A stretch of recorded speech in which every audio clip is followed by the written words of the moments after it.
장모님, 식사비 20만 원 보내세요. 돕기는커녕 돈을 가져가세요? 여러분, 저는 1년 반의 결혼 생활을 정리하고 돌아온 30대 돌싱입니다. 오늘은 제가 왜 이혼을 선택할 수밖에 없었는지 그 이야기를 들려드리려고 해요. 저와 남편은 둘 다 평범한 가정에서 태어났습니다.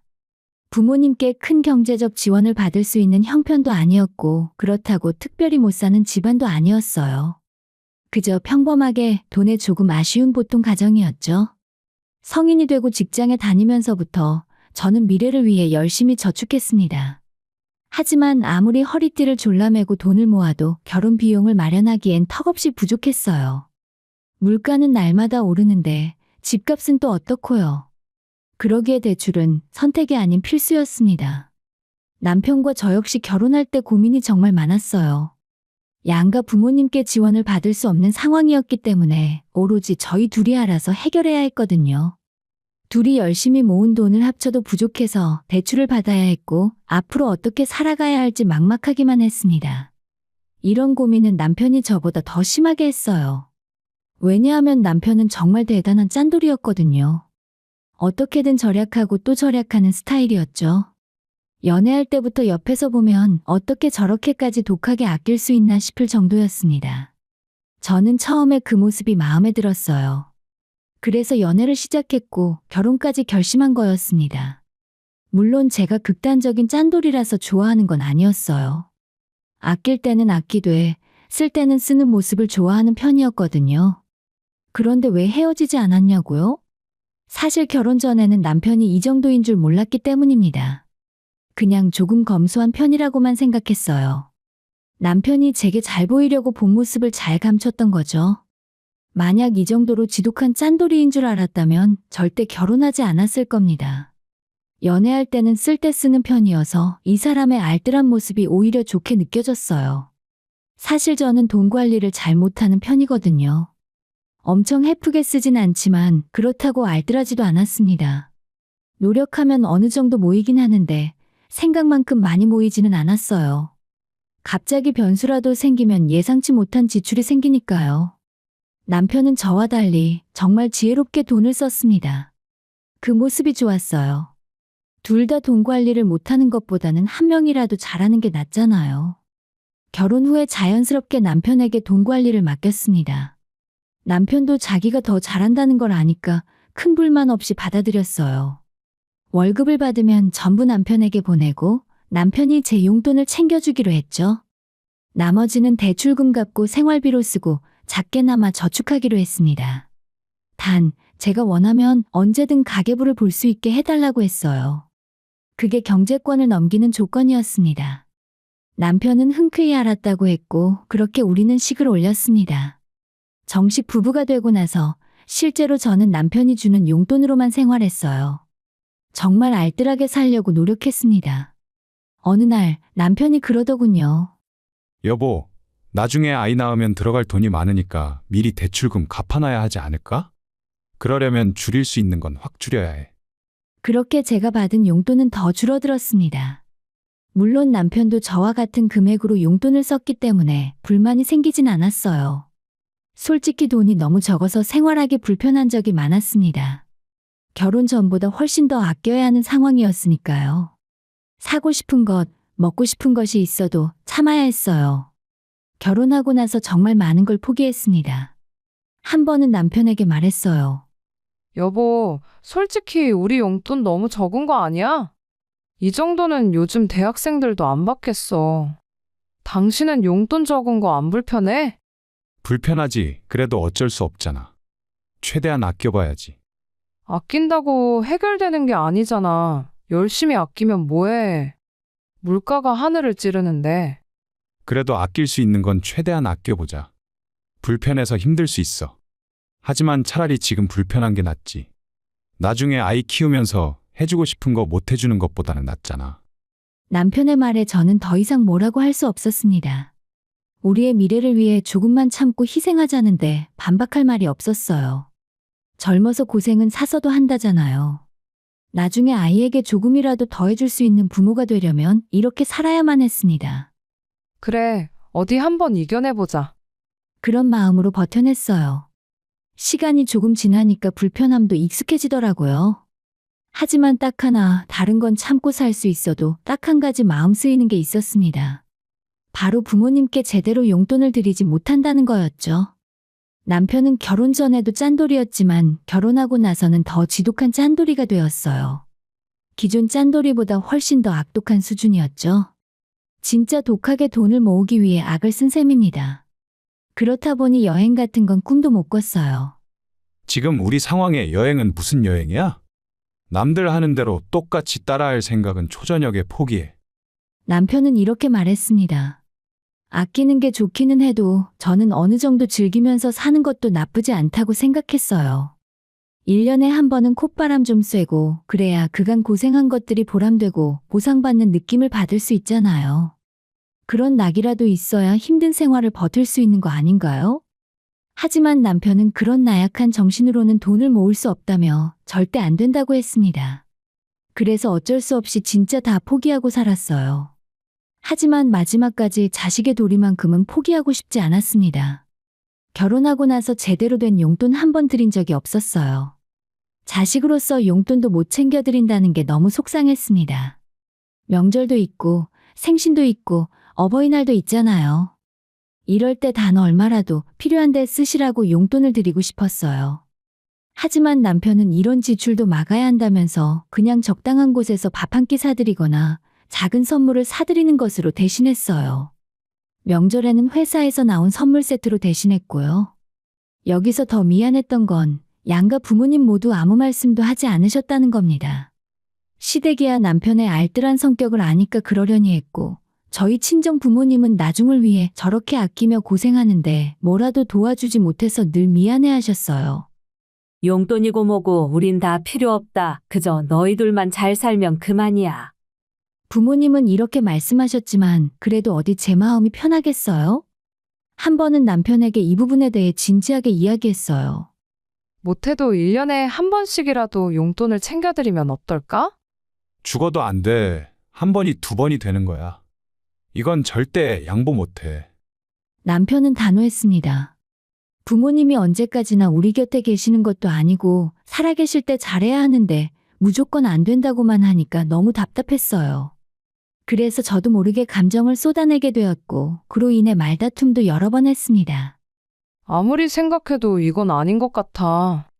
내가 매달 용돈을 챙겨드리자는 것도 아니고 1년에 한 번씩이라도 챙겨드리자는 건데 그것도 안 돼? 당신은 부모님께 죄송하지도 않아. 당신도 챙겨드리고 싶잖아. 다른 사람도 아니고 하나뿐인 부모님인데 주변에 자식한테 용돈 받은 이야기 들으면 얼마나 부러우시겠어? 용돈만 못 챙겨드릴 뿐이지. 그거 빼고는 자식으로서 할 건 다 하잖아. 우리 부모님도 그렇고 장인어른 장모님도 그저 우리 잘 살기만을 바라시는데 뭐가 문제야? 잘 사는 것도 좋지만 최소한 1년에 한 번이라도 챙겨드려서 나쁠 건 없잖아. 있을 때 잘하라는 말 알지? 나는 이게 두고두고 마음에 남을 거고 나중에 후회하기 싫어. 남편의 대답은 냉정했습니다. 지금 우리가 이런 고생을 왜 하는데? 앞으로 조금이라도 잘 살려고 이러는 거잖아. 챙길 거 다 챙기면 돈은 언제 모아? 이렇게 생활하는 거 힘들지도 않아? 지출을 줄여서 빨리 돈 모을 생각을 해야지. 더 늘리려고 들면 어쩌자는 거야? 남편과의 대립은 좀처럼 좁혀지지 않았어요. 남편은 지금도 충분히 잘하고 있는데 꼭 용돈까지 챙겨드릴 필요가 있냐고 했습니다. 돈이 아니더라도 몸으로 해드릴 수 있는 것도 얼마든지 많다고 했어요. 아껴서 잘 산다는 생각으로 악착같이 허리띠 졸라매고 살고 있잖아. 나도 이런 삶이 퍽 좋지는 않아. 하지만 그래도 해야 하니까 어쩔 수 없이 이렇게 지내는 거야. 남편은 하루빨리 돈 모아서 조금이라도 편하게 지내고 싶은데 제가 제대로 협조를 안 해준다고 생각하더라고요. 그 말을 듣고 저도 조금 억울했습니다. 아니, 제가 왜 협조를 안 해주나요? 저도 노력 무진장 많이 했어요. 대학생도 안 받는 수준의 용돈으로 한 달을 생활하고 심지어 그마저도 어떻게든 더 아껴보려고 아등바등했었습니다. 결혼 전보다 상상도 못하는 수준으로 사는 걸 옆에서 뻔히 지켜보면서 어떻게 저런 말을 할 수 있나 서운하더라고요. 제가 나홀로 이러는 것도 아니고 우리 부모님만 챙기려 드는 것도 아닌데 무조건 안 된다고 악착같이 모아야 하는데 방해되는 생각만 한다고 뭐라 하니까 감정이 상할 수밖에 없었어요.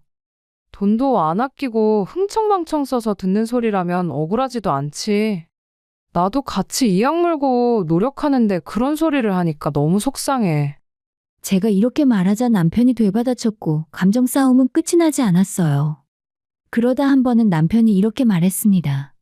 그렇게 부모님 용돈 챙기고 싶으면 당신 용돈에서 해결해. 그럼 되잖아. 그게 말이 돼? 지금 내가 쓰는 것도 모자라는데 거기서 어떻게 부모님 용돈까지 챙겨드려? 말이 좀 되는 소리를 해. 왜 말이 안 돼? 자식의 효도 운운하면서 그렇게 챙겨드리고 싶다며. 매달 용돈에서 얼마씩 절약해서 챙겨드리면 되잖아. 당신 용돈에서 챙겨드리는 거니까 그건 뭐라고 안 할게. 앞으로 본인 양가 부모님께 나갈 돈은 본인 용돈에서 알아서 사용하는 걸로 하자. 감정이 상할 대로 상한 남편은 해선 안 될 소리까지 내뱉었습니다. 치사한 말까지 내뱉어서 저도 감정이 말도 안 되게 상했지만 더 이상 싸우고 싶지는 않았어요.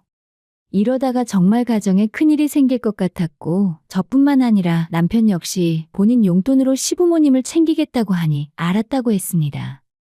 남편 입장에서는 그렇게 하자고 했을 때 제가 못한다고 할 걸 알고 그렇게 말한 것 같았어요. 아니면 오기로 알았다고 해놓고 몇 달 지내본 뒤에 불편하다는 말이 나올 걸 예감하고 저런 식으로 말하는 것 같았습니다. 그 수작이 훤히 보이니까 괜히 오기가 확 일어났어요. 누가 하자고 하면 못할 줄 알고, 그래, 어디 한번 해보자. 저는 절대로 남편보다 먼저 포기하지 않을 각오를 다졌습니다. 나중에 남편이 본인 용돈 쪽에서 부모님 챙기는 건 힘들다고 먼저 포기하고 두 손 두 발 닫을 때까지 어떻게든 버텨야겠다고 생각했어요. 분명 제가 먼저 나가 떨어질 줄 알고 저렇게 말하는 걸 아니까 더 괘씸하더라고요. 한다면 하는 사람인 걸 보여주고 싶었습니다. 그렇게 우리는 자신의 용돈을 쪼개서 부모님께 나갈 돈으로 사용하기로 했어요. 그리고 확실하게 하는 게 좋을 것 같아서 친필로 각서까지 작성했습니다. 각자의 부모는 본인이 알아서 챙기고 나중에 딴소리 하지 않겠다는 문구를 썼어요. 그리고 서명과 함께 도장까지 찍었습니다. 우리 둘 다 한치의 물러섬도 없었어요. 남편은 제가 먼저 죽는 소리 할 거라는 걸 예감하는 표정으로 어디 한번 해봐라 하는 시선이었습니다. 정말 기분 나빴어요. 남편의 코를 납작하게 눌러주고 싶어서 힘들 것을 각오했습니다. 처음에는 어떻게 이 돈에서 아끼고 아껴서 부모님 용돈을 챙겨드릴지 막막했습니다. 열받아서 남편한테 그렇게 하겠다고 큰 소리 뻥뻥 쳤지만 막상 그렇게 할 생각을 하니 막막했어요. 그래서 이걸 어떻게 하면 좋을까 많이 고민했습니다. 정말 아끼고 아낀다고 해도 생신 선물이며 용돈까지는 무리일 것 같았어요. 결국 방법은 단 하나였습니다. 내가 사용할 용돈을 더 확보하는 것이요. 저는 제가 할 수 있는 아르바이트를 알아보기 시작했어요. 마침 제 전공을 살려서 재택으로 근무할 수 있는 게 있길래 지원했고 그렇게 남편 몰래 아르바이트를 시작했습니다. 일하고 집에 와서 컴퓨터 앞에 앉아서 아르바이트를 한다는 게 영 피곤한 일이지만 어쩔 수 없는 노릇이었어요. 내가 하고 싶은 걸 하려면 그만한 돈이 있어야 하고 그 돈을 마련하려면 부지런하게 움직이는 방법밖에는 없었습니다. 그렇게 틈틈이 아르바이트에서 용돈 벌기를 시작했고 남편에게 받는 용돈도 최대한 아껴가면서 사용했어요. 악착같이 생활하니까 힘들기는 해도 돈은 확실히 모여지더라고요. 그렇게 조금씩 모은 돈을 보며 흐뭇했습니다. 나중에 이걸로 부모님 생신 때 맛있는 거 사드리고 작게나마 용돈도 챙겨드려야지. 그런 마음으로 열심히 노력했어요. 그리고 마침내 엄마 생신날이 되자 저는 당당하게 부모님을 모시고 한우집에 갔습니다. 아유, 나는 그냥 집에서 먹어도 되는데. 집에서 먹는 밥은 맨날 똑같잖아요. 다른 날도 아니고 엄마 생신인데 이런 날 의미 있게 외식하면 좋지 않겠어요? 그래도 여기 많이 비싼 것 같은데. 괜찮아요. 제가 이 정도도 못 사드릴까 봐요. 엄청나게 고급까지는 아니지만 그래도 적당한 수준의 한우집을 모시고 갔더니 부모님은 정말 괜찮겠냐며 그냥 집에 가서 먹자고 하셨습니다. 그 모습을 보니 마음이 아프더라고요. 내가 그동안 참 못해드린 게 많구나 싶고 지난날을 반성하게 됐습니다. 아무렇지 않은 척 우스갯소리로 이 정도도 못해드리냐며 넘겼지만 속으로는 잘 챙겨드리지 못한 걸 후회하며 죄송스러운 마음이었습니다. 어쩌면 이런 것조차 못해드릴 뻔했는데 그래도 다행히 남편 몰래 아르바이트 하면서 돈을 모을 수 있던 게 신의 한 수라고 생각했어요.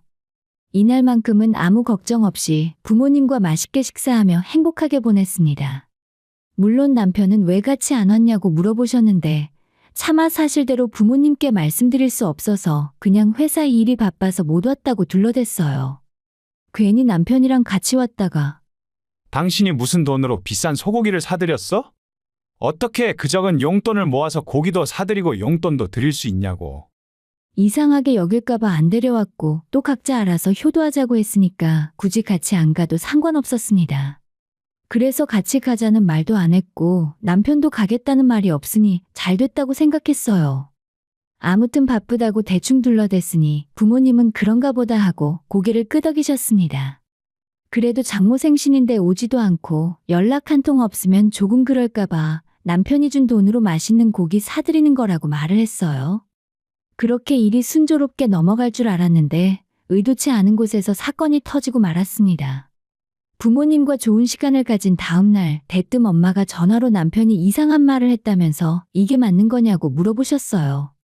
저는 그 내용을 듣고 너무 놀라서 경악하고 말았습니다. 엄마, 그게 무슨 말이야? 그 사람이 엄마한테 뭐라고 했다고? 글쎄, 나더러 어제 먹은 고깃값을 2명분 계산해서 계좌로 보내라고 했다니까. 뭐라고? 여러분도 놀랍지 않나요? 엄마가 갑자기 전화로 그리 말씀하시니까 진짜 너무 놀랐습니다. 감히 장모한테 그렇게 말했다는 것도 놀랍지만 더 놀라운 건 남편이 이 사실을 어떻게 알았을까였어요. 그 자리에 같이 있었던 것도 아니고 남편한테 아무 말도 안 했는데 어떻게 알고 엄마한테 저런 말을 한 걸까 의아스러웠습니다. 카드도 제 명의 체크카드로 사용했으니 말하지 않는 이상 알 방법이 없었거든요. 도무지 이해가 안 돼서 열심히 머리를 굴리고 있었는데 곧이어 엄마의 말에 의해서 그 이유를 알게 됐어요. 엄마가 남편에게 먼저 연락해서 어제 고기 잘 먹었다는 말을 꺼내셨다고 하더군요. 엄마 입장에는 저와 남편에게 참 고맙고 미안하셨겠죠. 딸이랑 사위가 열심히 대출금 갚고 더 잘 살아보겠다고 노력하는 걸 잘 알고 있었고 결혼할 때 뭐 하나 보태준 것도 없는데 이렇게 생신까지 잘 챙겨주니 엄마 나름대로 고맙다는 말을 전하고 싶으셨나 봐요. 그래서 남편에게 전화로 어제 사위 덕분에 고기 잘 먹었다. 하나뿐인 사위가 장모 생신이라고 비싼 소고기를 사주니 고마우면서도 미안하다. 일이 바빠서 딸이랑 같이 못 왔던데 몸 상하지 않게 끼니 잘 챙겨 먹으라는 등 안부 인사를 전하셨대요. 그 말에 남편은 그게 무슨 소리냐면서 본인은 제게 그런 돈을 준 적이 없다고 말했고 대체 어제 얼마를 먹은 거냐고 물었대요. 그래서 엄마는 순간 당황해서 어제 일을 이야기해 주었고 남편에게 정말 모르는 일이냐고 물어보신 거죠. 그러자 본인은 전혀 몰랐던 일이고 심지어 퇴근도 일찍 해서 집에서 쉬고 있었다고 했답니다. 그러면서 어제 나온 금액을 토대로 2명의 식사값을 입금하라고 했대요. 한 푼이라도 더 모아야 하는 상황인데 도와주지는 못할 망정 장인 장모가 그러시면 어떡하냐고요? 아내가 그런데 가자고 해도 어른이 안 된다고 뜯어말려야 하는 거 아니냐고 했어요. 처음에는 남편 몰래 한 일을 들켰다는 생각에 아찔했는데 계속 엄마의 말을 들으니 당황스러움도 잠시 벌컥 화가 났습니다. 본인 돈도 아니고 제가 번 돈인데 왜 엄마한테 돈을 보내라고 했을까? 어이가 없었어요. 아니, 그 전에 그래도 하나뿐인 장모인데 생신 축하한다는 말이 먼저 아닌가요? 남편은 그런 말 같은 거 단 한마디도 안 했대요. 그래서 더 화가 났습니다. 축하한다는 말은 못할 망정 어디서 돈을 내라 마라 할 수 있는지 괘씸하더라고요.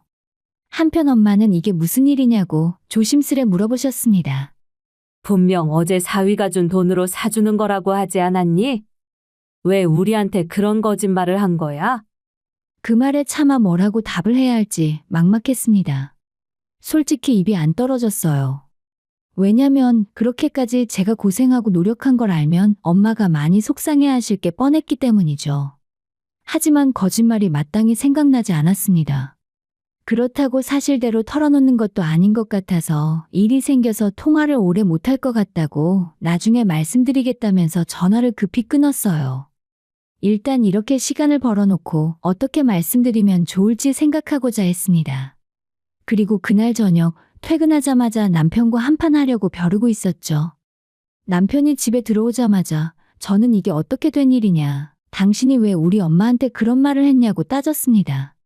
하지만 여기서 남편은 되려 정색하더니 너야말로 이게 어떻게 된 일이냐고 따지더라고요. 어떻게 되긴 뭘 어떻게 돼. 엄마 생신이라 외식 사드린 거지. 남편 없이 나 혼자 엄마 생신 챙기니까 부모님이 오해하실까봐 당신이 준 돈으로 사드리는 거라고 대충 둘러댔어. 엄마가 전화해서 그렇게 말하면 눈치껏 그런가 보다 넘기면 될 것이지. 뭐하러 쓸데없는 소리를 해서 일을 이 지경으로 만들어? 그러니까 나한테 미리 말해놨으면 이런 일 없잖아. 웃기네 정말. 뭐하러 말하니? 본인 부모한테 각자 알아서 효도하기로 한 거 기억 안 나? 당신 입으로 그렇게 하자고 했잖아. 사람이 눈치껏 해야지. 그리고 당신이 뭔데 엄마한테 두 사람 몫을 계좌로 보내라 그래? 내가 그 말 듣고 얼마나 어이없었는지 알아? 당신이 왜 어이가 없어? 어이는 나야말로 없지. 대체 무슨 돈으로 그 비싼 고기를 사드린 건데? 그것도 한우를. 남편은 무슨 돈으로 고기를 사드린 건지 그것부터 답하라고 했습니다. 아무리 제 용돈을 아끼고 아꼈다고 해도 그렇게 비싼 걸 사줄 만큼은 못 모았을 거라고, 이건 분명 뭐가 있는 거라면서 본인 몰래 상여금이라도 받아서 빼돌렸냐 하더라고요. 그래서 그런 거 아니다, 정말 내 용돈에서 해결했다고 했습니다. 남편은 한참을 아무 말 없이 째려보다가 제게 그러더군요. 곰곰이 생각을 해봤는데 아무래도 제가 다른 주머니를 차고 있는 것 같다는 생각이 들었대요. 본인 몰래 아르바이트를 하냐고 묻더군요. 그때 살짝 당황했지만 무조건 아니라고 우겼습니다. 그러자 제 노트북을 가지고 오더니 퇴근하면 이걸로 뭐라는 걸 봤다고 혹시 본인 몰래 아르바이트라도 했냐고 물었습니다.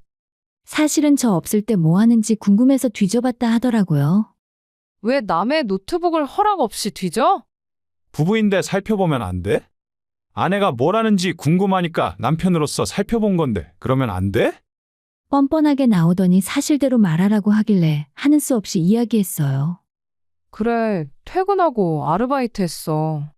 나 혼자 아껴 써도 모자라는데 그걸 어떻게 부모님을 챙겨? 방법이라곤 추가적인 수입밖에는 없잖아. 그래서 나한테 말도 안 하고 속였냐? 그러면 어떻게 말해? 아르바이트 한다고 하면 당신이 어떻게 나올지 뻔한데. 지금 뭘 잘했다고 큰 소리야? 대체 내가 잘못한 게 뭔데? 나 몰래 아르바이트 한 거, 추가적인 수입이 있음에도 불구하고 나한테 용돈 받았던 거. 남편은 제게 두 가지의 잘못이 있다고 지적했습니다. 저는 그 중에서 한 가지만 인정하고 나머지는 절대 인정할 수 없었어요. 그래요. 남편에게 솔직하게 말하지 못한 거, 그건 미안하게 생각합니다. 입장 바꿔서 남편이 저를 속이고 몰래 아르바이트 하는 걸 알게 되면 저 역시 기분이 안 좋을 거예요.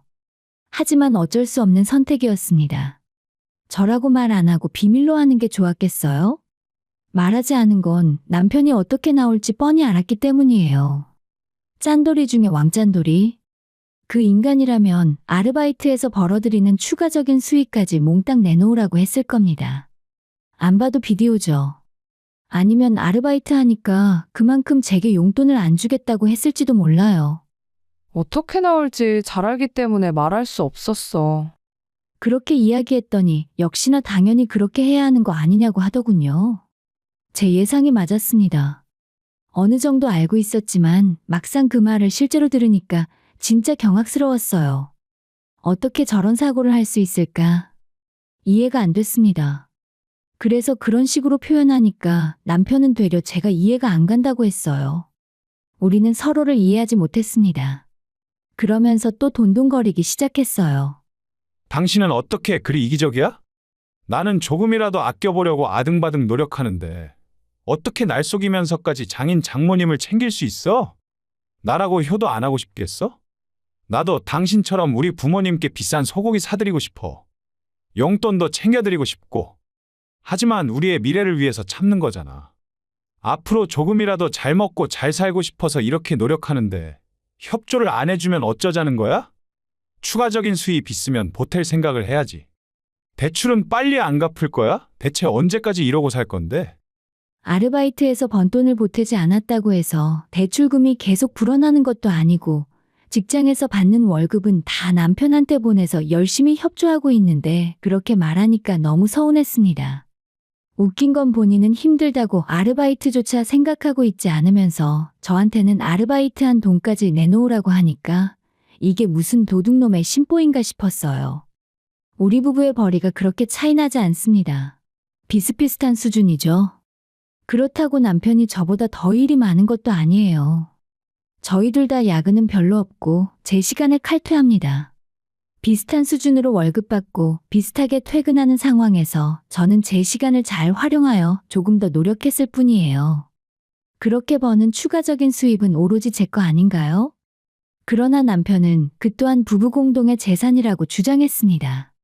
그러면서 말도 안 되는 선택지를 내세우더군요. 그동안 날 속이고 부부 공동의 재산을 마음대로 사용한 거 정말 화나고 괘씸하지만 이번 한 번만은 넘길게. 대신 조건이 있어. 어제 계산한 고깃값 중에 장인하고 장모님 몫은 도로 뱉어.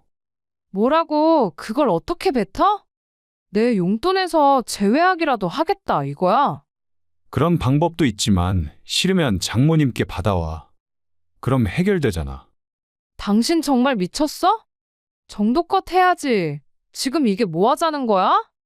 남편의 말도 안 되는 억지는 계속됐습니다. 글쎄 저희 부모님이 드신 소고기 값을 받아오던가 아니면 그동안 받은 아르바이트 값만큼 제 용돈을 포기하라고 했어요. 진짜 머리가 어떻게 된 건가? 어느 정도 이해되는 말이라도 하면 그런가 보다 할 텐데 이건 도무지 이상한 수준의 논리였습니다. 이렇게 나오니까 남편한테 비밀로 하고 몰래 아르바이트해서 미안한 마음마저 싹 사라지더라고요. 네가 이런 식으로 나올까 봐 말 안 한 거야. 라고 당당하게 말할 수 있었습니다. 그리고 처음 작성했던 각서를 들이밀면서 본인 부모한테 효도하는 건 각자 알아서 하라고 하지 않았냐. 그래서 난 내 방법대로 효도한 거라고 했더니 그건 별개의 문제라고 하더군요. 서로 받은 용돈 안에서 해결하는 거라고 했습니다. 저더러 부모님께 돈을 받아오던지 아니면 용돈을 포기하던지 한 가지를 택하라고 하더라고요. 도저히 말이 안 통하는 수준까지 이르렀습니다. 너무 화가 나서 남편과 진짜 미친 듯이 싸웠어요. 결혼한 이후로 역대급의 부부싸움을 했어요. 이때 싸우면서 이혼 생각이 절로 들었습니다. 저는 제가 이기적이라고 생각되지 않아요. 100번 양보해도 이기적인 건 제가 아니라 바로 남편이었어요. 말도 안 통하고 꼴보기 싫을 만큼 정 떨어져서 이혼을 생각하고 바리바리 짐을 챙겼습니다. 남편은 지금 뭐 하냐고, 지금 짐 싸들고 나가는 것으로 시위라도 하는 거냐고 묻길래 시위하는 게 아니라 이혼을 생각하고 하는 짓이야. 그러면서 짐을 챙겨서 친정집으로 갈 테니 더 이상 이야기할 것 없이 깔끔하게 헤어지자고 했습니다. 집을 처분하면 대출금이 처리될 거고 그동안 저축했던 돈은 정확히 반반 나누자고 했죠. 그랬더니 본인은 죽어도 합의 이혼 못 해주겠다면서 제 잘못으로 인해 일어난 일이니 유책 배우자인 제가 다 책임지라는 식으로 말하더군요. 그 명목으로 그간 모은 돈은 한 푼도 줄 수 없다고 했습니다. 이걸로도 진짜 또 한 번 한참 싸웠어요. 잘못해놓고 뻔뻔하게 이혼을 요구하는 게 말도 안 되지만 이번 일로 많이 실망했다면서 정 그렇게 원하면 이혼하겠다고 했습니다. 단 모아놓은 돈은 제게 줄 수 없다는 식으로 말했어요. 그동안 본인 몰래 아르바이트에서 번 돈만큼 제외하고 나머지를 챙겨주겠다고 하더라고요. 그 말을 듣고 진짜 피가 거꾸로 솟는 기분을 느꼈습니다. 남편이 너무 밉지만 그래도 저는 좋게 마무리하려고 했어요. 그런데 이 인간이 끝까지 협조를 안 해주더라고요. 그래서 하는 수 없이 이혼은 소송으로까지 번지게 되었습니다. 정말 피곤하고 귀찮아서 소송은 피하고 싶었는데 이런 식으로 나오니까 별 수 없더라고요. 남편과 이혼하기로 마음먹은 다음부터는 이혼 소송을 전문으로 하는 변호사를 만나서 여러 차례 상담을 받았습니다. 그러자 하나같이 모두들 저에게 잘못이 없다고 했어요. 뭐 소송이란 게 여간 피곤하기는 해도 이렇게 된 거 진짜 제대로 해서 받을 거 다 챙겨받아야겠다는 생각이 들었습니다. 좋게 마무리하려고 했는데 잠자는 사자의 코털을 건드린 남편놈에게 아주 제대로 한 방 먹이고 싶었죠. 그렇게 잔뜩 벼르고 있는데 남편이 갑자기 태도를 바꾸는 게 아니겠어요? 제가 아르바이트한 걸로 엄청나게 물고 늘어질 때는 언제고 느닷없이 알겠다면서 이번 일은 그냥 좋게 끝내자고 하더라고요. 대충 눈치를 보니까 남편 역시 저처럼 변호사를 만나서 여러 차례 상담을 받은 듯 했습니다. 다들 하나같이 제게 큰 잘못이 없다고 하니까 그 다음부터는 어떻게 하면 좋을까? 이런저런 계산기를 두들겨 봤을 거예요.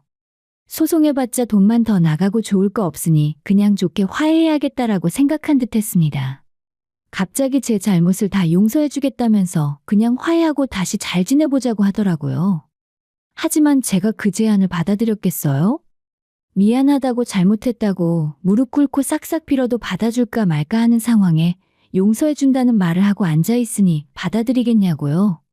나는 잘못한 게 없으니 너한테 용서받을 이유가 없고 그래서 네가 용서를 하거나 말거나 별 관심이 없어. 더군다나 우리는 이미 돌이키기에 너무 멀리 왔다고 했죠. 변호사 통해서 상담 받아보고 생각이 바뀌었나 본데. 나는 예정대로 이혼 진행할 거고 내가 받아야 할 몫은 하나도 빠짐없이 다 챙겨받을 거야. 그러면서 그동안 모아놓은 돈에 관해서 이야기를 하게 됐는데 뭔가 남편의 반응이 이상했습니다.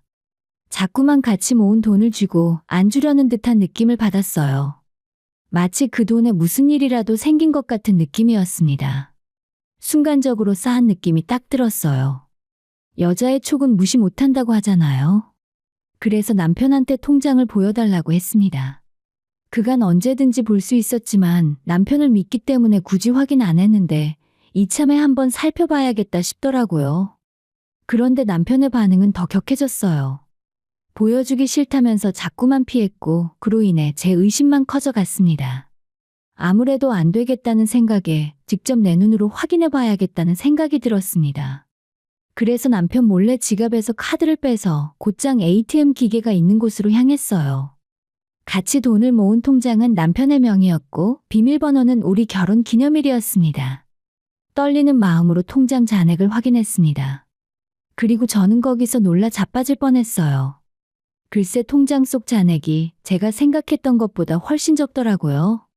너무 놀라서 거래 내역을 살펴봤어요. 그러자 거기에 시어머니의 이름이 딱 찍혀 있었습니다.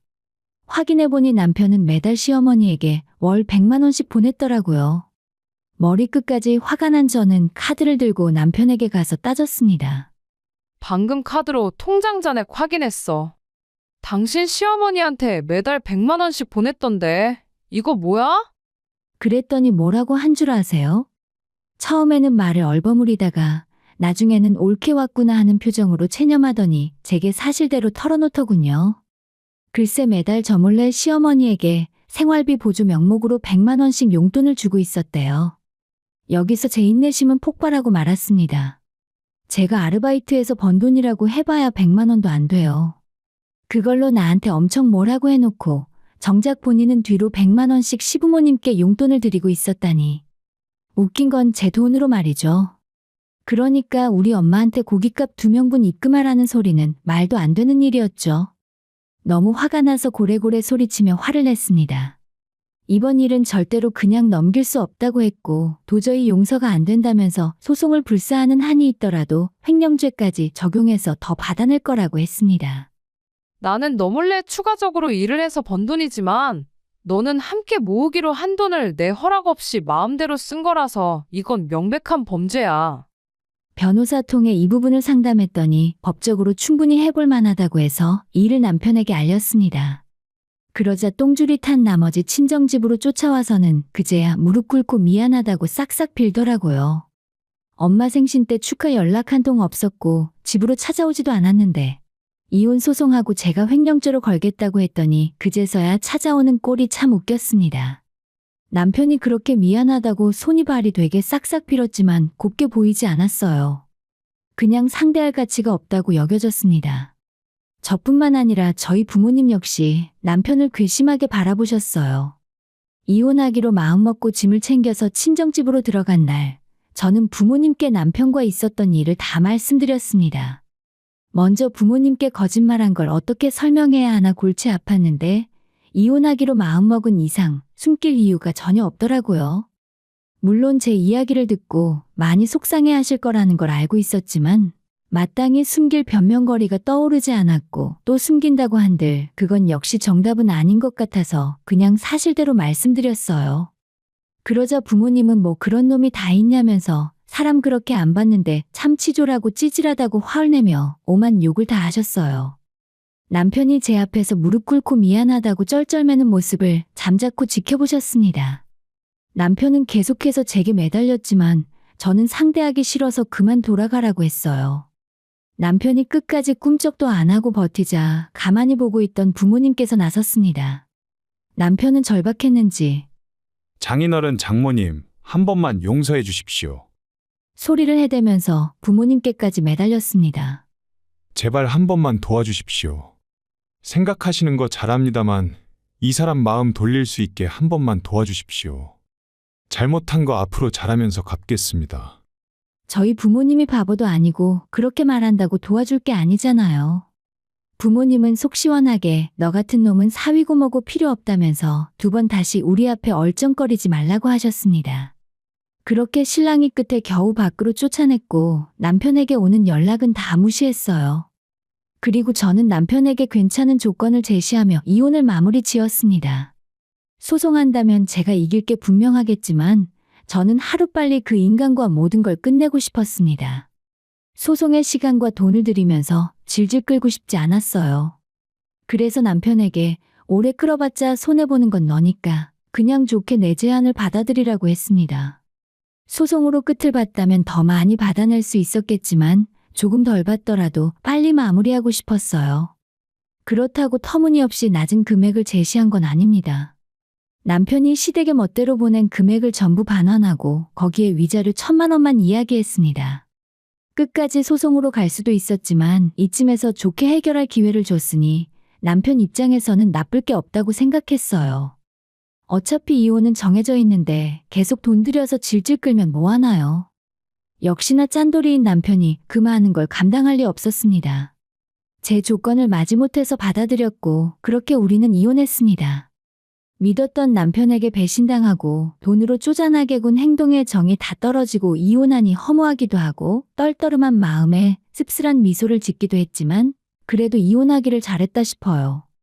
살다가 가끔씩 뻔뻔한 얼굴로 저와 엄마한테 한 말이 생각나서 화가 나기도 합니다. 어쨌거나 그 인간의 수상한 꿍꿍이를 알아차리고 제대로 한 방 먹일 수 있어서 참 다행이다 싶어요. 남편은 결혼하고 나서 엄청난 짠돌이었는데 본인 집에는 저 몰래 다 챙겨주면서 저희 부모님에게는 참으로 매정한 사위였습니다. 이혼한 것에 대한 후회는 조금도 없고 현재 굉장히 만족한 삶을 살고 있습니다. 결혼 안 하고 혼자 사는 게 이렇게 편한 거구나 라는 생각이 들고 있는 요즘이에요. 물론 저런 인간과 결혼해서 그런 거고 세상 남자들이 다 전 남편 같지는 않겠지만 현재로서는 재혼할 생각이 아예 없습니다. 아마 그 인간도 빠른 시간에 재혼은 못하지 않을까 싶어요. 결혼하면 돈 들어갈 게 많은데 짠돌이 같은 인간이 또 소비하면서까지 결혼하려 들겠어요? 제발 다른 집 귀한 자식 속 썩이지 않고 혼자 늙었으면 좋겠네요. 지금 저는 더 이상 마음에 짐 없이 자유롭게 살고 있습니다. 적은 용돈으로 쪼들리며 살 필요도 없고 부모님께 효도하는데 눈치 볼 필요도 없어요. 제가 번 돈으로 하고 싶은 거 하고 먹고 싶은 거 먹으며 삽니다. 가끔 결혼 생활이 떠오를 때가 있지만 후회는 없습니다. 오히려 그때 이혼하기를 정말 잘했다는 생각만 들어요. 만약 그때 참고 살았다면 지금쯤 어떻게 됐을까요?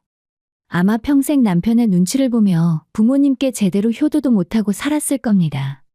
남편은 변하지 않았을 거예요. 아니, 시간이 지날수록 더 심해졌을지도 모릅니다. 결혼은 두 사람이 함께 만들어가는 거잖아요. 한 사람만 희생하고 참는 건 결혼이 아닙니다. 그건 그냥 일방적인 희생일 뿐이에요. 결혼 생활에서 가장 중요한 건 서로에 대한 존중과 배려입니다. 아무리 돈이 중요해도 배우자의 마음을 헤아리지 못한다면 그 결혼은 오래가지 못합니다. 특히 양가 부모님을 대하는 태도에서 그 사람의 진면목이 드러나죠. 본인 부모만 챙기고 배우자의 부모는 무시한다면 그건 진정한 배우자가 아닙니다. 마지막으로 다시 한번 이야기하지만 그런 말도 안 되는 짠돌이 같은 인간은 끝까지 혼자 살아야 한다고 생각해요.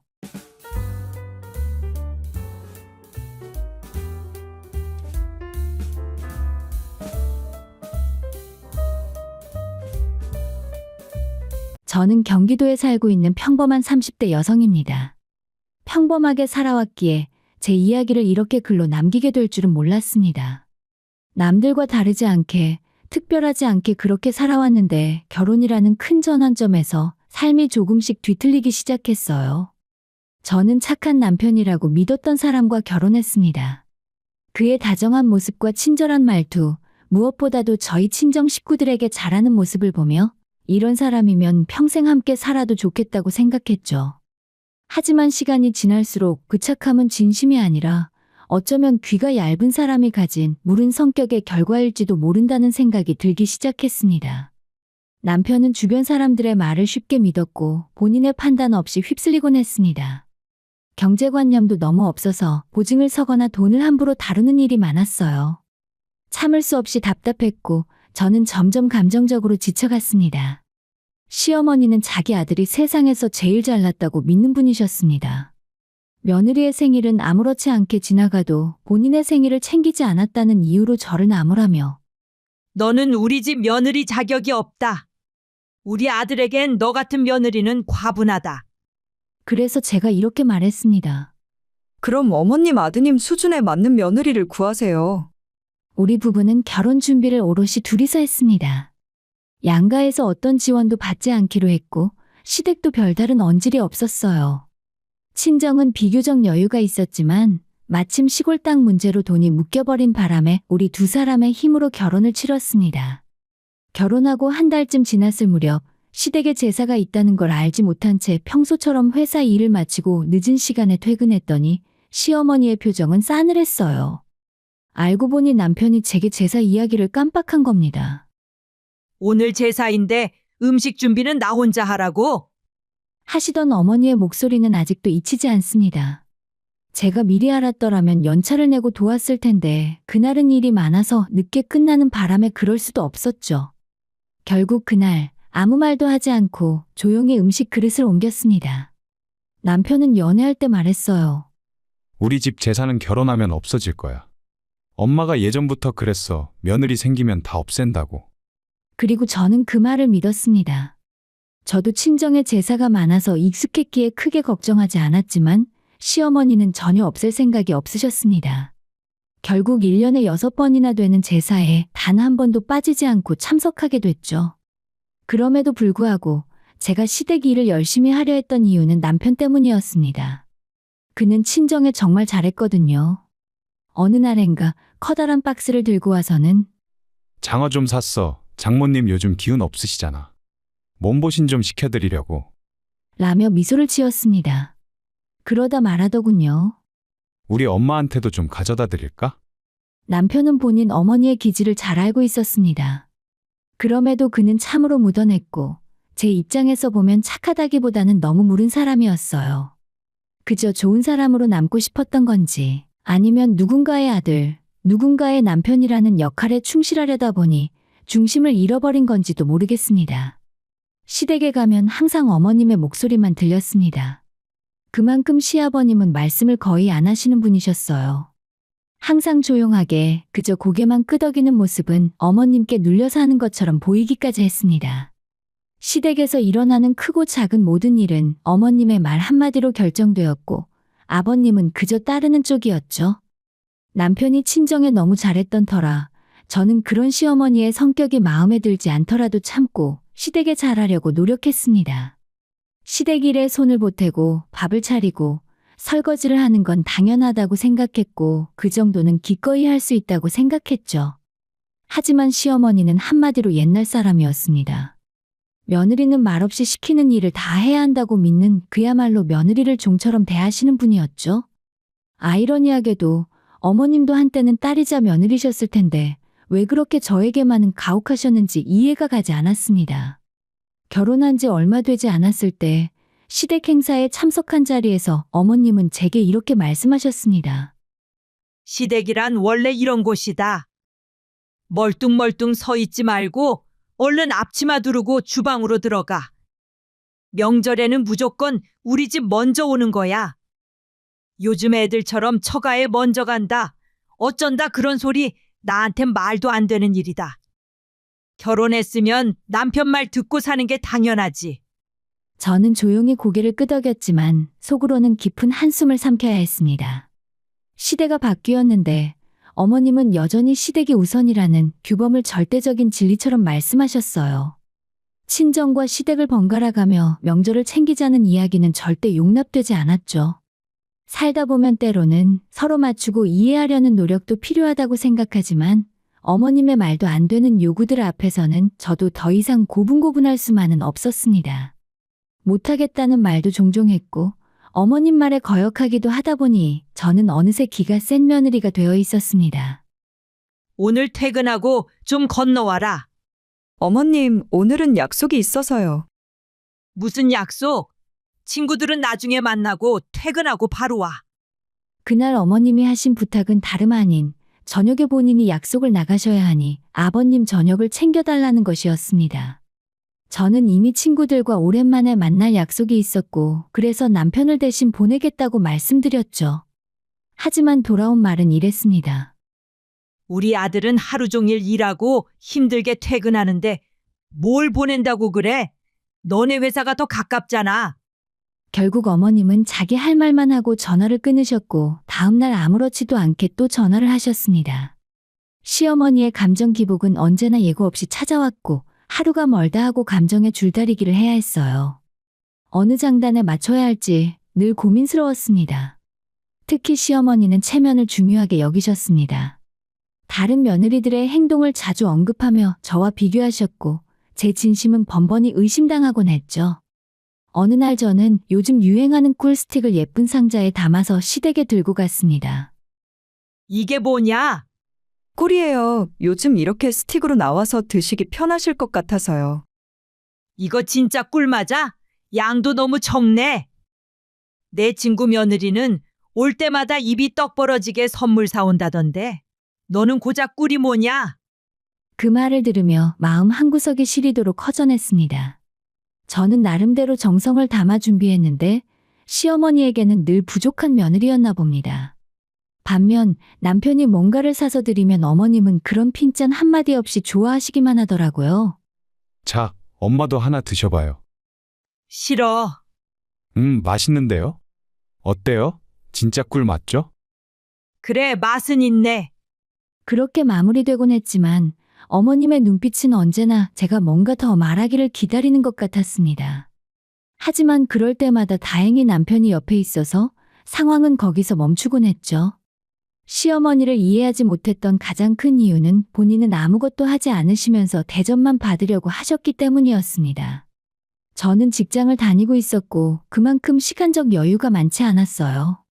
물론 전업주부가 하는 일이 결코 가볍다는 말은 아닙니다. 저희 친정 어머니도 평생을 가정에서 살아오셨기에 그 무게를 누구보다 잘 알고 있었죠. 하지만 회사에 다닌다는 건 정해진 시간 안에서 움직여야 한다는 뜻입니다. 자연히 시댁 행사에 참석하지 못하는 날도 생기기 마련이었고 초반엔 어떻게든 연차를 써가며 참석하려고 애를 썼지만 그것도 한두 번이었지 반복되다 보니 몸도 마음도 지쳐갔습니다. 그럴 때마다 어머님은 대놓고 불만을 표현하셨어요. 그래서 너는 시댁 일에는 완전 손 떼는 거니? 어머님, 자꾸 그러시니 제가 회사를 그만둘게요. 뭐라고? 일을 그만두면 우리 아들이 혼자 돈 벌어서 너는 편히 살겠다는 거야? 편히 살다니요. 전업주부도 할 일이 많은데요. 어머님도 아시잖아요. 근데 어머님이 시댁에 오라고 하실 때마다 제가 회사 일로 못 간다고 뭐라 하시잖아요. 자꾸 그러시면 저는 정말 회사를 그만둘 수밖에 없잖아요. 그냥 다녀. 뭘 그만둬? 누구 아들 고생시키려고 그래? 오늘은 됐고 주말에 시간 되면 와. 어머님의 이런 태도는 저와의 거리를 점점 더 멀어지게 만들었습니다. 심지어 어떤 날은 어머님의 말이 아무리 좋은 뜻이라도 그분 입에서 나오는 순간 기분이 상할 정도였어요. 그런데 남편은 그럴 때마다 저에게 그래도 이해해드리라는 말뿐이었습니다. 시어머니는 말에 앞뒤가 없을 뿐 아니라 사적인 질문을 거리낌 없이 하셨어요. 대표적인 게 아이에 대한 이야기였습니다. 저와 남편은 결혼 후 3년 정도는 둘이서 즐겁게 살고 그 이후에 아이를 가질 생각이었어요. 물론 아이가 마음 먹는다고 생기는 건 아니란 걸 우리도 잘 알고 있었죠. 그런데 어머님은 이런 계획이나 상황에는 전혀 관심이 없으셨습니다. 통화를 하면 늘 그 이야기부터 꺼내셨죠. 너 나한테 할 얘기 없어? 무슨 얘기요? 이번 달도 아니니? 애 말이야. 언성은 점점 높아졌고 옆에 있던 남편도 깜짝 놀라곤 했습니다. 저도 점점 인내심이 바닥나서 표정이 굳어지고 말투도 차가워졌죠. 그럴 땐 남편이 대신 전화를 받기도 했는데 결국엔 또 저만 나무람을 듣게 되는 구조였습니다. 여보세요, 엄마. 네가 왜 전화를 받아? 빨리 바꿔. 애는 저희가 알아서 할 문제잖아요. 알아서 하긴 뭘 알아서 해. 이러다 애 가질 시기 놓치면 어쩔래? 얼른 바꿔. 그리고는 다시 전화를 넘겨받은 저에게 이렇게 말하셨습니다. 너 친정에서 그렇게 배웠니? 듣기 싫다고 아들한테 내 전화 돌리고 그런 식으로 하는 거? 그 순간 저는 무너질 것 같았습니다. 친정 어머니는 단 한 번도 아이 이야기를 꺼낸 적이 없었어요. 그저 저희 부부가 알아서 하겠지 믿고 기다려주셨죠. 그런데 시어머니는 매번 그 경계를 넘었습니다. 물론 이때까지만 해도 남편은 저와 같은 생각이었어요. 엄마 말 신경 쓰지 마. 라며 저를 다독여 주었죠. 하지만 그런 일이 반복되다 보니 남편도 점점 피곤해하기 시작했습니다. 처음엔 제 편이던 사람마저 조용히 등을 돌리는 것 같은 기분이 들었어요. 이 결혼 생활 속에서 저는 계속해서 의문을 가졌습니다. 과연 착한 남편이라는 말이 어떤 의미인지, 그가 착한 건 나에게였는지, 아니면 그저 모든 갈등을 회피하는 데에서 오는 결과였는지. 어느 주말날 정말 오랜만에 집에서 푹 쉬고 싶었던 날이었습니다. 아무 약속도 없었기 때문에 오직 저만을 위한 시간으로 채우고 싶었죠. 그런데 그 조용한 시간을 깨는 건 역시나 시어머니의 전화였습니다. 너희 뭐하니? 그냥 집에 있어요. 이번 달에도 소식은 없고? 네. 이쯤 되면 익숙해질 만도 한데 시어머니의 목소리는 여전히 제 마음을 조이듯 불편했습니다. 내 말 잔소리로 듣지 말고 엄마가 딸 걱정해서 하는 말이라고 생각해. 요즘 20대도 애 안 생겨서 시험관인가 인공수정인가 그런다더라. 너도 그거 좀 알아봐. 이젠 익숙한 대화였습니다. 어머님 그건 저희가 알아서 할게요. 알아서 하긴 뭘 알아서 해. 그리고 어른이 말씀하시는데 무슨 토를 달아. 내가 다 겪어봐서 하는 말이야. 애 낳을 거면 1살이라도 어릴 때 낳아야지. 세워라 내워라 하다가 나중에 안 생기면 어쩔래. 난 분명히 말했다. 나중에 가서 나 원망하지 마라. 어김없이 본인 할 말을 다 하고는 전화를 끊으셨습니다. 그런 전화를 받고 나면 하루 종일 기분이 가라앉았어요. 남편은 제 표정만 봐도 상황을 알아챘고 어김없이 조심스레 말을 건넸습니다. 엄마가 또 그 얘기했어? 그래도 엄마가 다 우리 걱정돼서 그러시는 거잖아. 그냥 좋게 생각하자. 남편의 말은 틀린 게 아니었습니다. 하지만 그런 말들이 쌓이고 쌓이다 보니 그저 좋게 생각하자는 말로 넘기기엔 이미 제 마음은 너무 많이 달아 있었어요. 사실 시어머니에 대한 불만은 이런 문제뿐만이 아니었습니다. 결혼 후부터 끊임없이 이어진 안부 전화, 아무런 연락 없이 갑자기 찾아오는 방문, 가끔은 식사로 뭘 해먹었는지 사진으로 보내라는 요구까지 하나하나 세세히 나열하자면 끝이 없었습니다. 다행히도 사진 요구는 남편이 나서서 몇 마디 하자 금방 그만두셨지만 그 자체가 저에겐 이미 큰 스트레스였습니다. 그럼에도 불구하고 저는 꾹 참고 시댁에 잘하려고 애썼어요. 그런데 시어머니는 그런 제 진심을 알아주기보단 점점 더 선을 넘으셨습니다. 남편 없이 혼자 시댁에 간 적이 있었어요. 그날은 어머님이 반찬을 싸주겠다고 하셔서 간단히 들렀을 뿐이었습니다. 그런데 집에 도착하니 시어머니의 친구분이 와 계시더라고요. 어머, 오랜만이네. 나 너희 결혼식 때 갔었는데 기억하니? 네, 기억나요. 역시 알아보는구나. 그런데 그때보다 살이 좀 붙었네. 한마디로 불편했습니다. 시어머니와 단둘이 있는 것도 늘 조심스러운데 그 친구분까지 계시니 숨이 막힐 정도였어요. 그날 저는 반찬만 받고 곧바로 나가려 했습니다. 어머님 그럼 이만 가볼게요. 왜? 점심 먹고 저녁도 먹고 가. 너 오늘 별일 없잖아. 점심은 집에서 먹을게요. 그랬더니 그 친구분이 한마디 덧붙였습니다. 요즘 애들 참 당돌해. 우리 때는 시어머니 말이면 껌뻑 죽었는데 그치? 저는 더 이상 대꾸할 말이 없었습니다. 반찬 봉투를 들고 나오는 길에 발걸음이 무거웠어요. 시어머니의 친구는 시댁 사정을 속속들이 알고 있었고 말 그대로 시어머니의 입처럼 저에게 말을 쏟아냈습니다. 그날 이후 저는 다시는 남편 없이 시댁에 가고 싶지 않았어요. 그리고 집에 도착하자마자 남편에게 시댁에서 있었던 일을 털어놓았습니다. 하지만 제가 기대했던 위로나 공감 대신 남편의 반응은 뜻밖이었습니다. 내가 오늘 친구들 만나고 기분 좋게 들어왔는데 또 그 얘기야? 기분 망치게. 당신 나한테 너무하지 않아? 내가 언제 장모님이나 장인어른 나쁘게 말한 적 있어? 나도 처가 가서 불편할 때 많아. 근데 참고 넘어가는 거야. 나라고 기분 상하는 일 없을 것 같아? 남편은 점점 언성을 높였습니다. 우리 엄마가 조금 서운하게 했다고 이렇게 말하면 내가 기분 좋겠냐? 네가 나라면? 나 어머님 욕한 거 아니야. 그냥 오늘 있었던 일 얘기한 거야. 나도 말을 안 하니까 너도 앞으로는 하지 마. 남편은 그렇게 말하곤 문을 쾅 닫고 방을 나가버렸습니다. 저는 멍하니 거실에 앉아 생각했어요. 친정에 갔을 때 그 사람이 기분 상할 일이 뭐가 있었을까?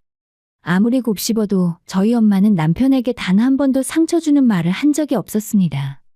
사위가 힘들다고 하면 편히 쉬게 해주시고 밥을 차려주신 후에는 피곤하니까 조금 자고 가라고 하시는 분이셨어요. 그런데 남편은 그런 집에서도 무언가 불편했단 말을 했고 저는 점점 혼란스러워졌습니다. 그런데 그날 이후 더 큰 일이 터지고 말았어요. 엄마는 평소 무릎이 좋지 않으셔서 오랫동안 병원을 다니셨고 수술은 피하고 싶어서 물리치료와 약으로 버티고 계셨습니다. 아빠는 시골 일 때문에 잠시 내려가 계셨고 자연스레 저는 친정에 더 자주 들르게 되었죠. 몸이 불편한 엄마 곁을 지키고 싶었으니까요. 그런 상황에서 남편이 저 몰래 빚을 지고 있었다는 사실을 알게 됐습니다. 그날은 토요일 아침이었어요. 전날 야근을 해서 늦잠을 자려던 참이었는데 작은 방에서 남편이 전화 통화하는 소리에 눈이 떠졌습니다. 그럼 계속 가지고 있을까? 아니면 빼? 이거라도 건져야 하지 않겠어? 그냥 두면 오를까? 여기서 빼면 오를 것 같고, 아, 진짜 미치겠네. 이거 대출 받아서 넣은 건데, 내가 지금 너한테 줄 돈 있으면 내가 왜 이런 걱정을 해? 문 앞에서 얼어붙은 저는 숨을 죽인 채 서 있었습니다. 그때 남편이 문을 열다가 저를 보고 놀랐어요. 아, 깜짝이야. 왜 거기서 있어? 당신 지금 누구랑 통화한 거야? 어?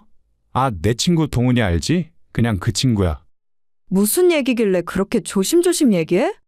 에이, 남자들끼리 그냥 뭐 별거 아니야. 당신 왜 벌써 일어났어? 어제 늦게 들어와서 더 잘 줄 알았는데. 남편은 말이 끝나지 않았는데 갑자기 라면을 끓이겠다고 주방으로 가버렸습니다. 라면 먹자. 주말인데 장도 안 봤잖아. 라면을 끓이고 남편은 식탁에 앉아서 말없이 먹기만 했습니다. 숟가락을 뜨는 손끝은 분주했지만 대화는 없었죠. 그 조용한 식사 시간, 라면 국물 위로 끓고 있는 건 국물만이 아니었습니다. 제 속도 함께 끓고 있었습니다.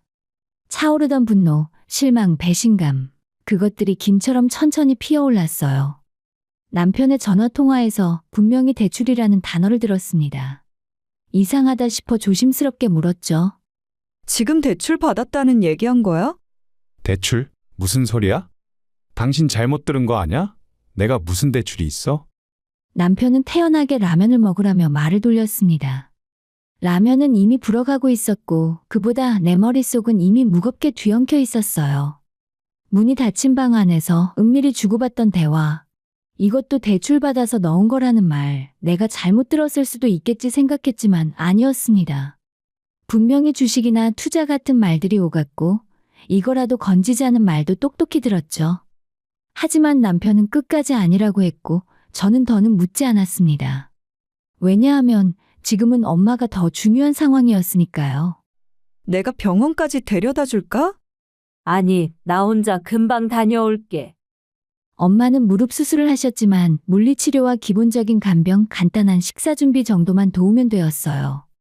하지만 출퇴근 사이에 시간을 쪼개 병원을 오가는 건 결코 쉬운 일이 아니었습니다. 그날도 병원에서 엄마를 챙긴 뒤 점심 무렵에 집에 돌아왔습니다.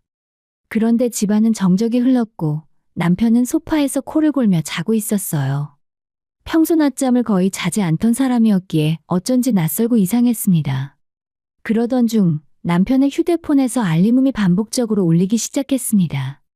처음엔 그냥 알림인 줄 알았는데 눈에 들어온 건 핸드폰 어플의 매도 알림이었죠. 순간 가슴이 철렁했어요. 혹시나 하는 마음에 조심스럽게 화면을 살펴보았습니다. 그런데 놀랍게도 남편은 주식이 아닌 코인에 투자하고 있었고 그 금액은 억 단위였어요.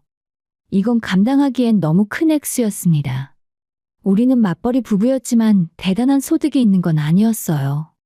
중견기업에 다니며 고정적인 지출에 시달렸고 보험료며 적금과 생활비, 대출 상환 등 빠져나갈 돈은 늘 정해져 있었죠. 그래서 매달 티끌 모아 티끌이라도 되자며 아껴가며 살았습니다. 그런데 그런 돈이 우리가 땀 흘려 벌고 계획해 모은 돈이 아무 말도 없이 코인에 들어가 있었다는 사실이었어요. 처음엔 제 눈을 의심했습니다. 설마 이게 다? 하지만 아니었습니다. 더욱 믿을 수 없었던 건 그것도 모자라 카드 대출까지 받아서 마련한 자금이었단 점이었습니다. 카드사마다 있는 한도를 전부 다 써서 그 돈을 코인에 부은 것이었어요. 게다가 일부 카드사로부터는 연체 문자까지 와 있었죠. 카드 한도는 플러스고 이자율은 높고 연체까지. 이건 단순한 실수가 아니었습니다. 지속적으로 계획적으로 숨겨온 심각한 문제였던 것이었죠. 저는 혼란스러웠습니다. 우리의 미래를 함께 계획하자고 했던 사람, 작은 것 하나까지 상의하던 사람이 늘 웃으며 당신 덕분에 든든해? 라던 사람, 그 남편이 이런 큰일을 혼자서 나 몰래 저질렀다는 것. 그리고 가장 큰 충격은 그 사실을 들켰음에도 끝까지 거짓말을 한다는 것이었죠. 속이 울렁거리고 손끝이 떨렸습니다. 왜 말하지 않았을까? 왜 숨겼을까? 왜 거짓말을 했을까? 내가 모른다고 생각했던 걸까? 아니면 내가 알아도 아무 일도 하지 못할 거라 생각했던 걸까? 그날 밤에 남편은 아무렇지 않게 침대에 누워 잠이 들었습니다. 그 모습이 그렇게 낯설고 무책임하게 느껴진 적은 없었어요. 그 사람의 옆에 누워야 할지 아니면 그 자리를 비워야 할지 한숨조차도 허락되지 않는 밤이었습니다. 남편과 시어머니가 주고받은 문자를 보게 된 건 정말 우연이었어요. 대출이 사실인지 아닌지를 확인하기 위해 남편의 휴대폰을 다시 살펴보다가 또 예상치 못한 것을 마주하게 된 거죠. 문자에는 시어머니가 지금은 말하지 말고 조금만 더 숨겨라. 조언하는 말들이 담겨 있었습니다. 남편은 빚을 지고 코인에 손을 대고도 그것을 시어머니와 상의해왔던 겁니다. 그리고 그 사실을 저만 몰랐던 것이었죠. 그 순간 머리가 멍해졌습니다. 아, 이건 끝이구나. 빚도 거짓말도 투자도 모자라 이젠 엄마와 아내 사이에서 누구를 선택했는지도 분명해졌습니다. 그날 이후 남편은 점점 더 예민해졌어요. 저의 작은 말에도 신경질을 내고 짜증 섞인 반응을 보이는 일이 많아졌죠. 억대의 돈을 잃게 생겼는데 평정심을 유지할 수 있는 사람이 몇이나 될까요? 이해는 됐지만 받아들이긴 어려웠습니다. 하지만 저는 일단 모르는 척 지냈습니다. 왜냐하면 그보다 더 큰 걱정거리가 있었기 때문입니다. 바로 수술을 마치고 회복 중이신 엄마의 무릎 상태였습니다. 예상보다 통증이 심해졌고 저는 회사에 연차를 내고 며칠 동안 병원에 머물러야 했습니다.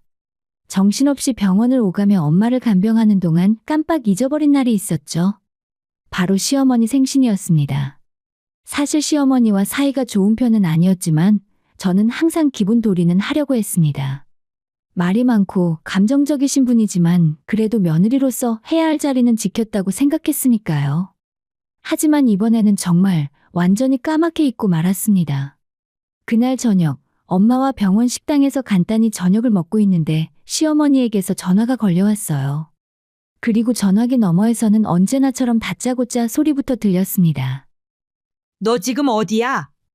어머님 왜 그렇게 소리를 지르세요? 저 지금 병원이에요. 엄마 입원하신 곳이요. 그래, 내가 오라고 할 때는 연차 못 쓴다고 난리치더니 거긴 잘도 가네. 무릎 수술, 그게 뭐 죽을 병이야? 간병인이 필요한 것도 아니고. 그 말의 순간 말문이 턱하고 막혔습니다. 어머님 그건 좀. 이것 봐라. 끝까지 내 말에 말대꾸하네. 됐다 됐어. 그리고는 전화를 끊어버리셨습니다. 저는 더 이상 아무 말도 하지 않았어요. 이런 일은 한두 번이 아니었고 더 이상 싸울 힘도 없었습니다. 그저 엄마와 조용히 밥을 먹고 집으로 돌아왔죠. 집에 도착했을 때 남편은 소파에 앉아서 핸드폰을 보며 웃고 있었습니다. 제가 현관문을 열고 들어온 것도 모를 만큼 몰입해 있었죠. 뭐해? 언제 왔어? 언제 왔냐니 아까부터 있었어. 뭐 그럴 수도 있지. 왜 짜증내? 나 짜증 안 냈어. 괜히 나한테 말 걸지 마. 그 짧은 대화 속에서 남편의 태도는 더 이상 예전의 그가 아니었습니다. 불신과 피로, 무관심과 감정적 거리감만이 남아 있었어요. 그날 밤, 저는 일찍 잠자리에 들었고 남편은 거실에서 핸드폰만 바라봤습니다. 우리는 한 집에 살지만 마음은 다른 공간에 머물러 있는 사람들 같더라고요. 그리고 다음 날에 평소처럼 출근해 일하고 있던 중 시어머니에게서 또 전화가 걸려왔습니다. 처음에는 받기 싫었지만 받지 않으면 끊임없이 전화하시는 분이기에 결국 통화를 할 수밖에 없었어요. 너는 왜 항상 그 모양이냐? 갑자기 또 무슨 말씀이세요? 어제 무슨 날이었는지 기억도 안 나냐? 내 생일이었잖아. 1년에 하루밖에 없는 생일을 그렇게 잊어버릴 수가 있어? 그 목소리는 원망과 분노, 그리고 은근한 기대가 뒤섞인 복잡한 감정이었습니다. 작년, 재작년엔 나가서 외식했으니까 올해는 그래도 집에서 생일상이라도 차려줄 줄 알았다. 그런데 아무 연락도 없어? 너 같은 애가 내 며느리라고? 죄송합니다. 정말 깜빡했어요. 그런데 제가 놀러 다닌 것도 아니고 엄마 수술 때문에. 핑계 대지 마. 나 땐 결혼하고 친정에 갈 땐 허락받아서 갔다. 부모보다 시어머니가 먼저야. 세상이 변해도 그건 변하지 말아야지. 그리고는 가장 충격적인 말을 덧붙였습니다. 내가 그렇게 봐줬더니 이제는 사람이 선을 넘네. 너희 지금 살고 있는 그 집 내 거야. 근데 이젠 다시 가져와야겠다. 며느리 자격도 없는 애한테 내가 왜 그걸 줘야 해? 저는 아무 말도 할 수 없었습니다. 극심한 스트레스에 숨이 막혔고 눈앞이 흐려졌어요. 말도 안 되는 말을 계속 쏟아내는 시어머니에게 그날 저는 처음으로 맞받아쳤습니다. 그래요? 제가 쫓겨나면 되는 건가요? 뭐야? 지금 그게 말이라고 하니? 어머님이 그렇게 원하신다면 그렇게 해드릴게요. 그렇게 전화를 끊었습니다. 그간 참고 살았던 말들이 목구멍까지 올라왔지만 억지로 삼키며 살았어요. 하지만 이제는 달랐습니다. 이제 더는 참을 수 없었습니다. 그 전화 이후에도 시어머니는 몇 번이고 전화를 걸어왔지만 저는 받지 않았어요. 그러고 나니 오히려 속이 시원했습니다. 그래, 이 기회에 다 정리되면 좋겠다. 그게 진심이었습니다. 그런데 다음 날 아침 초인종이 끊임없이 울려댔어요. 출근 준비 중이었는데도 쉬지 않고 눌리는 초인종 소리에 남편이 문을 열어보니 시어머니가 서 있었습니다. 엄마 이 시간에 어쩐 일이세요? 너는 회사나 가. 난 며느리한테 볼 일이 있어서 온 거니까. 남편도 깜짝 놀란 표정이었고 분위기는 곧장 험악해졌습니다. 너 어제 나한테 뭐라고 했어? 쫓겨나도 상관없다고? 내가 말만 할 줄 알았지? 내가 지금 당장 이 집 명의 내 걸로 돌릴 거야. 이 집에 내 돈 들어간 거 알지? 시어머니가 갑자기 내 돈이라는 말을 꺼내더라고요. 저는 정말 처음 듣는 얘기였습니다. 어머님 무슨 말씀이세요? 어떤 돈이요? 네가 뭘 몰라서 그렇지. 결혼할 때 이 집 얻으라고 내가 우리 아들한테 돈 줬어. 그 돈으로 산 집이잖아. 그런데 고맙단 소리 하나 없이 시댁 무시하고 이제 와서 막 나가? 그 순간 남편을 쳐다봤더니 표정이 굳었습니다.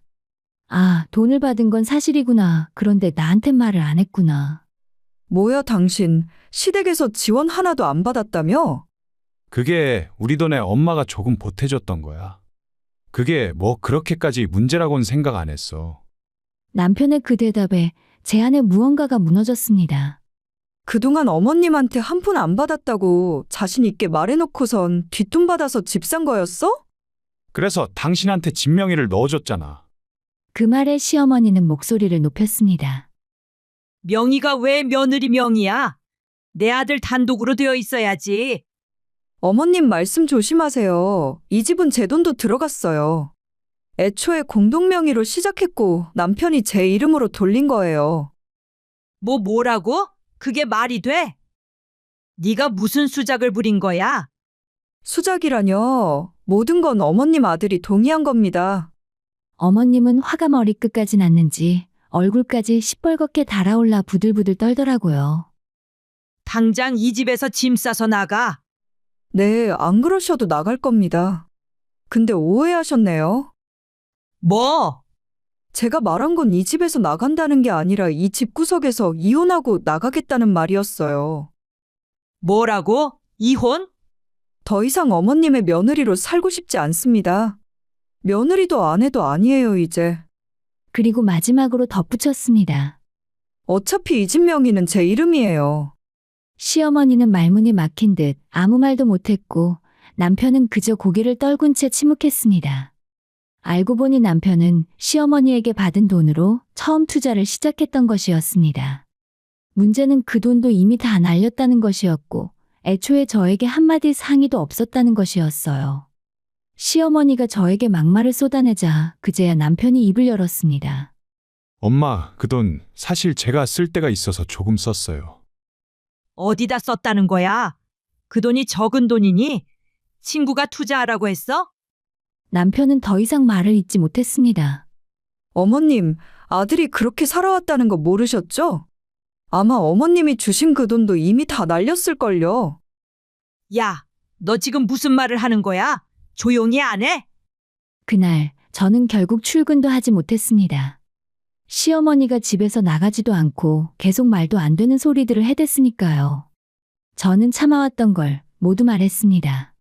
당신 지금도 코인하고 있는 거 내가 몰랐을 줄 알아? 대체 얼마나 넣었어? 그게 3천 정도야. 정말? 그게 다라고? 그럼 내가 확인해 볼게. 저는 남편의 핸드폰에서 찍어둔 내역들을 꺼내서 시어머니 앞에 보여주었습니다. 코인 투자 내역, 대출 금액, 연체 문자, 그리고 카드사 한도까지 모두 확인할 수 있는 자료들이었습니다. 이게 다 얼마야? 카드 대출, 이자 장난 아니지 않니?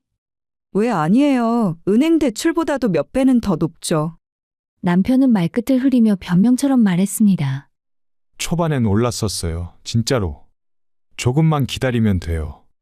지금 손실률 마이너스 80%야. 다 잃고 남은 돈이 3천이네. 그게 기다린다고 오를 수준이야? 그 순간 시어머니의 표정이 굳었습니다. 그럼 내가 준 돈은? 그것도 다 날린 거야? 엄마가 주신 돈은 이미 안 남았죠. 그 말을 들은 시어머니는 갑자기 태도를 싹 바꾸기 시작했습니다. 그래 며느라, 내가 어제는 좀 심했지. 나도 너무 화가 나서 그랬던 거야.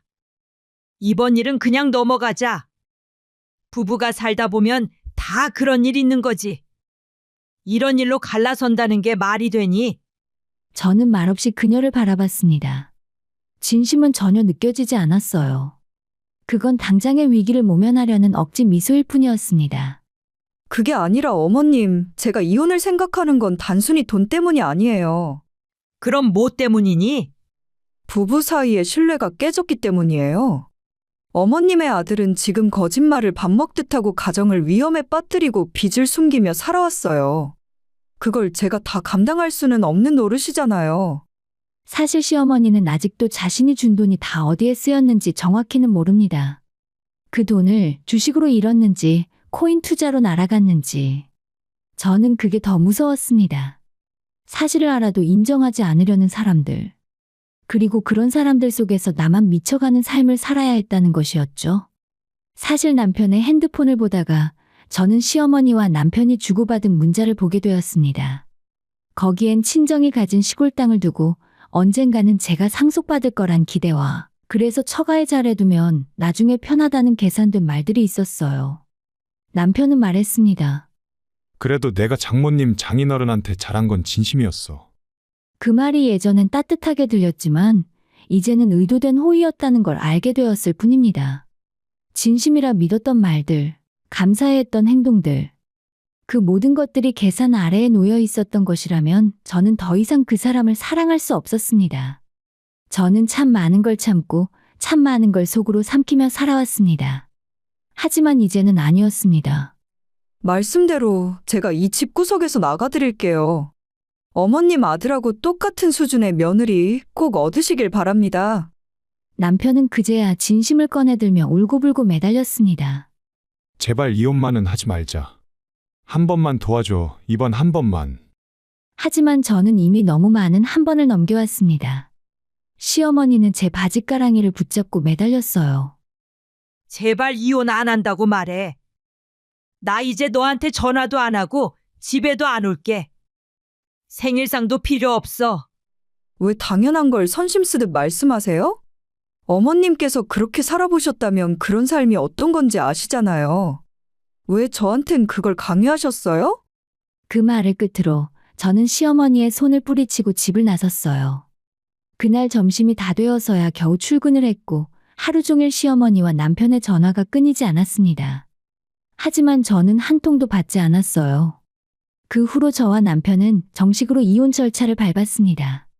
남편의 빚은 공동 채무가 아니었고 남편이 저모르게 저지른 일들이었기에 법적으로도 이혼 사유로 충분했어요. 결혼한 지 오래되지 않았고 사실 집 정리를 하고 나면 따로 나눌 재산도 없었습니다. 그렇게 우리는 갈라섰고 그 이후 남편의 인생은 정말 안타깝게 흘러갔어요. 그가 무리하게 받은 카드 대출은 매달 이자만 해도 감당이 어려웠고 월급을 받으면 빚이 먼저 빠져나가고 남는 돈은 거의 없었죠. 그럴수록 그는 저를 그리워하면서도 한편으로는 원망했던 것 같습니다. 이혼 후 7개월쯤 지났을 때 그는 불쑥 저를 찾아왔어요. 면도도 며칠 동안 하지 않았는지 수염이 자라 있었고 머리도 떡져 있어서 냄새도 심했습니다. 그냥 당신 보고 싶어서 왔어. 그 말을 들으며 저는 조용히 문을 다시 닫았습니다. 하지만 그 이후로 그는 자정을 넘기고 새벽에도 술을 마시고 찾아와 초인종을 눌렀고 심지어 소리를 지르며 위협하기도 했어요. 처음에는 달래서 돌려보냈지만 점점 강도가 심해졌습니다. 결국 그는 어느 날 밤에 잔뜩 취한 상태로 찾아와서 현관문을 발로 차며 욕설을 퍼붓고 강제로 문을 열고 들어오려 시도했어요. 그 순간 저는 경찰에 신고할 수밖에 없었습니다. 설마 당신이 경찰에 신고했어? 경찰이 도착했을 때 그는 혀가 꼬인 상태로 저에게 손을 들었습니다. 저도 이 집에서 같이 살았던 사람이에요. 전 남편이라고요. 아무리 그래도 그건 명백한 범죄였어요. 그는 징역 6개월과 상담치료 명령 30시간을 받았습니다. 그 이후에도 시어머니가 찾아온 적이 있었지만 저는 더 이상 문도 열지 않았어요. 그렇게 저는 이 모든 악의 고리를 끊었습니다. 이제 저는 그 집을 팔고 친정 근처로 이사를 해서 평범한 일상을 살고 있어요. 누가 봐도 특별할 것 없는 삶이지만 저에겐 이 삶이 감사하고 고마운 하루입니다. 친정엄마의 무릎도 점점 좋아지셨고 이젠 함께 산책도 할 수 있게 되었어요. 이제는 작은 일에도 매일 감사하며 두 번 다시 과거로 돌아가지 않겠다고 다짐하며 살아갑니다.